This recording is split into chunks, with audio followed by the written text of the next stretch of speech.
Result बहुत शानदार रहा।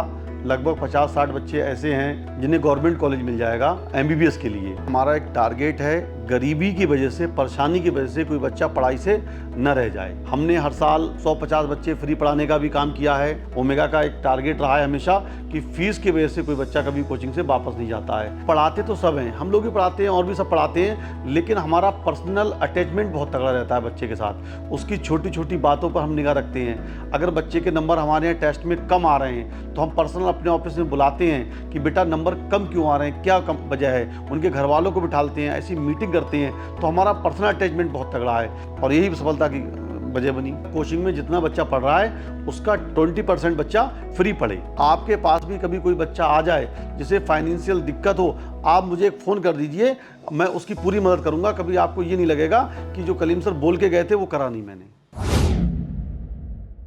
आदाब, नमस्कार, वसीम अख्तर और आप देख रहे हैं द लीडर हिंदी। हम इस वक्त यूपी के ज़िला बरेली में हैं। नीट का रिज़ल्ट आ चुका है और नीट के बारे में अगर हम बात करें बरेली की तो डॉक्टर मेकर कहा जाता है। आज हमारे साथ जो शख्सियत हैं, नाम आप अच्छी तरह से जानते होंगे, मोहम्मद कलीमुद्दीन है, ओमेगा क्लासेस के डायरेक्टर हैं। इस बार भी हमेशा की तरह ही उनका रिज़ल्ट काफ़ी अच्छा रहा है, बहुत से बच्चे सेलेक्ट हुए हैं। इस कोचिंग क्लासेस की सबसे बड़ी ख़ास बात यह है कि इसमें से ऐसे बच्चे निकलते हैं बहुत नीचे से, वो अपना सफ़र तय करते हैं। बहुत से ऐसे बच्चे हैं कि जिनके पास पढ़ाई के लिए और महंगी कोचिंग के लिए संसाधन नहीं है, उनको आप संसाधन उपलब्ध कराते हैं। वो कहने की बात नहीं है, क्योंकि आपका जो फील्ड है उसमें वो काम वो बिल्कुल एक फ़ी सबीलिल्लाह जिसे हम कहेंगे तो उस तरह से करते हैं। हमारे साथ हैं करीम भाई, बहुत बहुत स्वागत है आपका हमारे साथ। आज पहली बार आप हमारे पास आए हैं और बहुत सी बातें थी आपके बारे में सुन रखा था और बताया था लोगों ने। आज आपके मुँह से जानेंगे उसको और लोगों तक पहुँचाएँगे। इस बार के रिज़ल्ट से बात करते हैं। इस बार जो रिज़ल्ट आया है आपके जो कोचिंग क्लासेस हैं ओमेगा, उसका किस तरह का रहा है? कितने बच्चे सेलेक्ट हुए हैं मेडिकल कॉलेज के लिए? इस बार जो रिज़ल्ट आया है, परसों रिज़ल्ट आया था। रिज़ल्ट के बाद जब हम लोगों ने चेक किया तो रिज़ल्ट बहुत शानदार रहा। लगभग 50-60 बच्चे ऐसे हैं, लगभग 60 बच्चे मान लीजिए, जिन्हें गवर्नमेंट कॉलेज मिल जाएगा एमबीबीएस के लिए। और उसमें बहुत अच्छी रैंक भी हमारे पास आई हैं। बच्चों ने बहुत अच्छे मार्क्स अचीव किए हैं। सृष्टा शर्मा लड़की है, 623 मार्क्स हैं। मुस्कान लड़की है, बिधौलिया से ही है, यहाँ लोकल से ही, उसके 598 मार्क्स हैं। इस तरीके से बहुत अच्छे हैं, इन्होंने बहुत अच्छा अचीवमेंट किया है। लगभग 50-60 बच्चे ऐसे हैं जिन्हें गवर्नमेंट कॉलेज एमबीबीएस के लिए मिल जाएगा। कोचिंग क्लासेस की बात करें तो बरेली में भी बहुत सी हो चुकी हैं, बहुत बड़े बड़े नाम हैं। उसमें करीम भाई अपने आप को स्थापित करना, ख़ास तौर से जिस बैकग्राउंड से आप आते हैं, वो एक मुश्किल काम था। तो जब आप शुरुआत आए तो कितना वक्त हो चुका होगा आपको इस फील्ड में? हमने 2012-13 में इस कोचिंग को स्टार्ट किया था। जब हम आए थे तो बड़ा मुश्किल समय था। उस समय लोग ये कह रहे थे कि यहाँ पर स्टेबल करना इतना आसान नहीं है। अल्लाह का फजल करम रहा, आप सबकी दुआ रही। हमने बहुत मेहनत की, 100% लगाया। आज ये बरेली में लोग हमें इस रूप से जानते हैं कि ओमेगा वाला जो है मेहनत बहुत करते हैं। हम लगे रहते हैं। हमने बच्चों के साथ उनकी दिक्कतों पे काम किया, उनकी प्रॉब्लम जो थी उस पर काम किया। हमें कोचिंग खोलने का प्लान भी इसलिए आया था कि लोग बाहर जाते थे, बड़ी दिक्कत होती थी उन्हें बाहर जाने में, पैसों की दिक्कत होती थी, समय की दिक्कत होती थी। उन सब चीज़ों को हमने बहुत करीब से देखा।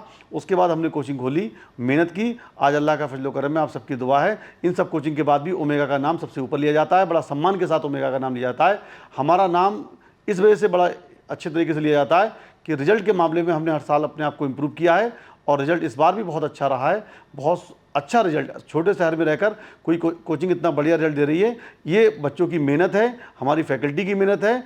और मुबारकबाद हम सब बच्चों को देते हैं, उनकी फैमिली को देते हैं कि इतना शानदार रिजल्ट रहा। अगर आपकी बात करें कलीमुद्दीन साहब, तो आप बरेली के लोकल नहीं हैं, आप देहात से आए यहाँ पर। कहाँ के रहने वाले हैं, पहले थोड़ा सही जानना चाहूँगा। नवाबगंज तहसील में हमारा गांव पड़ता है टहा। हम टहा के रहने वाले हैं। वहाँ से हम लोग यहाँ पर आए और कोचिंग को हमने स्टार्ट किया। लेकिन कैसे सफ़र शुरू हुआ? जैसे ये जहन में था कि आपको इसी तरह से बच्चों को पढ़ाना है, डॉक्टर बनाना है, इंजीनियर बनाना है, या कुछ और सोच रखा था आपने? नहीं, बिल्कुल सही बात है। मैं खुद इसी फील्ड से हूँ, मेडिकल फील्ड से हूँ, तो मैंने बहुत करीब से इन दिक्कतों को देखा। क्योंकि मैं तैयारी करने के लिए कानपुर गया तो मैंने हमारे ज़माने में CPMT होता था, तो हमने उस सब चीज़ों को देखा, बड़ा परेशानियाँ उठाई। तो हमने लगा था कि अगर बरेली में लोकल में कोई अच्छी कोचिंग होगी तो लोग बाहर नहीं जाएंगे। हमने इस बात को दिमाग पर रखा और हमने शुरुआत की और हद तक उस पर कामयाब भी हुए। कितने बच्चों से शुरुआत हुई? जब हमने पहली बार कोचिंग खोली थी तो उस समय लगभग 150-200 बच्चे होते। उसके बाद अल्लाह के करम से हर साल इम्प्रूवमेंट हुआ है, हर साल बच्चे बढ़े हैं कोचिंग में। अब जैसे आपके पास कितनी स्ट्रेंथ होगी? अपने पास लगभग 1800 बच्चा हमेशा रहता है। अभी जो पिछले दिनों की अगर हम बात करें तो आपको शिफ्ट करना पड़ी अपनी कोचिंग, तो अभी जैसे आप कहाँ आप शुरू की है आपने? हम लोगों ने अभी हाल में ही शिफ्ट की है। इस समय हम राजेंद्र नगर में सिलेक्शन पॉइंट के पास में हैं, वहाँ पर अपनी कोचिंग को चला रहे हैं। जो मानक है उस पूरे मानक के साथ हम कोचिंग को शुरू किए हुए हैं। किसी भी फील्ड की बात करें तो हर कोई अपना एक टारगेट लेके आता है और उसके पास एक गोल होता है, और जो भी बड़े लोग बने उनके पीछे अगर मैंने देखा कि उनकी नीयत भी साफ थी और उनका जो जज्बा था, या वो चाहते थे कि जो लोग हैं, जो इंसानियत है, जैसे इंसानों का भला होना चाहिए। तो आपका टारगेट क्या है कि जो आप इस फील्ड में आए? अब आपको भी शायद अब याद नहीं हो कितने डॉक्टर आपने बना दिए होंगे। नहीं, बिल्कुल सही बात है। हमारा एक टारगेट है कि गरीबी की वजह से, परेशानी की वजह से कोई बच्चा पढ़ाई से न रह जाए। हमने हर साल 150 बच्चे फ्री पढ़ाने का भी काम किया है। जो बच्चे गरीब होते हैं, परेशान होते हैं, जो फीस नहीं भर सकते हैं, हम उन लोगों को फ्री पढ़ाते हैं। ओमेगा का एक टारगेट रहा है हमेशा कि फ़ीस की वजह से कोई बच्चा कभी कोचिंग से वापस नहीं जाता है। हर साल 10-5 बच्चे ऐसे भी सिलेक्ट होते हैं ओमेगा से जो गरीबी की वजह से नहीं पढ़ सकते थे, हमने पढ़ाया। कई एग्जाम्पल ऐसे हैं, हमारी कई बच्चियां हैं, बच्चे ऐसे हैं जो किसी वजह से नहीं पढ़ सकते थे, हमने उन्होंने पढ़ाने का काम किया। आज वो डॉक्टर हैं। कई बच्चे ऐसे हैं जो MBBS करके PG कर रहे हैं, कुछ बच्चों ने PG कर लिया है और कुछ बच्चे मेडिकल कॉलेज में पढ़ रहे हैं। कई बहुत अच्छे एग्जाम्पल हैं। हमारे नवाबगंज में गिरजा शंकर बच्चा ऐसा था, उसे हमने बहुत मदद की, आज वो MBBS कर लिया है। जोमा अंसारी है, कई बहुत मिसाल है हमारे पास ऐसी जो अलग अलग मेडिकल कॉलेज से MBBS कर रहे हैं। हमारा टारगेट केवल इतना है कि परेशानी की वजह से कोई बच्चा न रह जाए। हर बच्चे को हम पढ़ाना चाहते हैं। हमारा मकसद केवल या समाज में अच्छा काम करना है, समाज में एजुकेशन को फैलाना है और हर बच्चे को कामयाब करना, ये हमारा टारगेट है, ये हमारा मकसद है। अभी की अगर हम बात करें तो जैसे बहुत से लड़के अभी भी इस तरह के सेलेक्ट हुए हैं जिनके बारे में मुझे पता है कि वो बहुत नीचे से ऊपर आए हैं। कुछ ऐसे जिनको आपको भी लगा हो कि लगता है ना कि हमें अगर किसी को ये मेहनत की उस पर और वो कामयाब हो गया तो एक फ़ख्र महसूस होता है कि हमने इसको छांटा था, इस बच्चे को, ये बहुत नीचे से निकल के आया था और हमारा टारगेट था कि इसको भी तरह से डॉक्टर बनाना है। कोई ऐसा बच्चा जो आपको याद हो, कोई जो आप लगा हो आपको उसको अच्छा रिजल्ट आने के बाद कि यार इस बच्चे ने बहुत अच्छा हो किया? नहीं, कोचिंग में 4-5 बच्चे इस बार ऐसे हैं जो स्टार्टिंग में जब हमारी कोचिंग में आए तो उन्होंने अपनी समस्या बताई हमें कि सर हमें ये दिक्कत है, हमें फ़ीस को लेके बहुत दिक्कत हो जाएगी।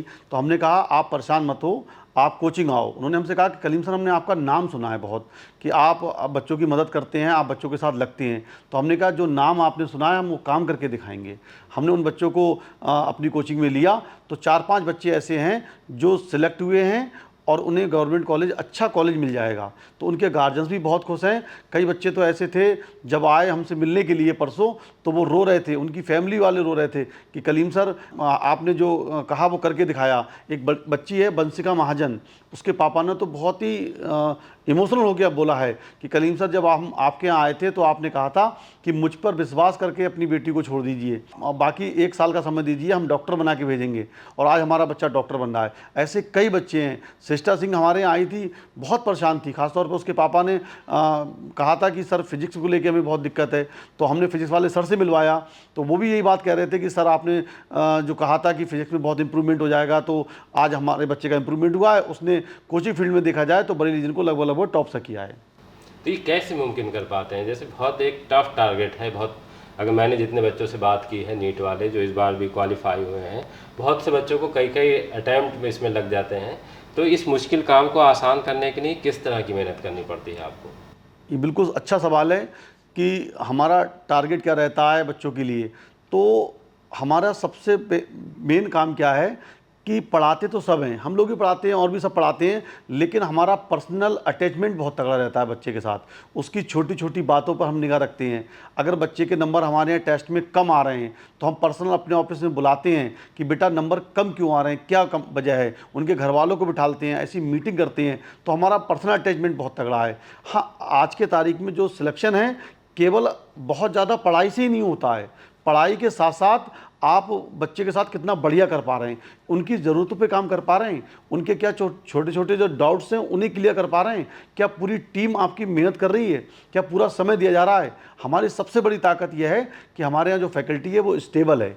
पहले दिन जो टीचर पढ़ाएगा लास्ट तक वही पढ़ाता है। हमारे यहाँ ऐसा नहीं है कि बीच में टीचर चेंज होते हों, तो ये हमारी सब ताकत है, हम लास्ट तक पढ़ाते हैं।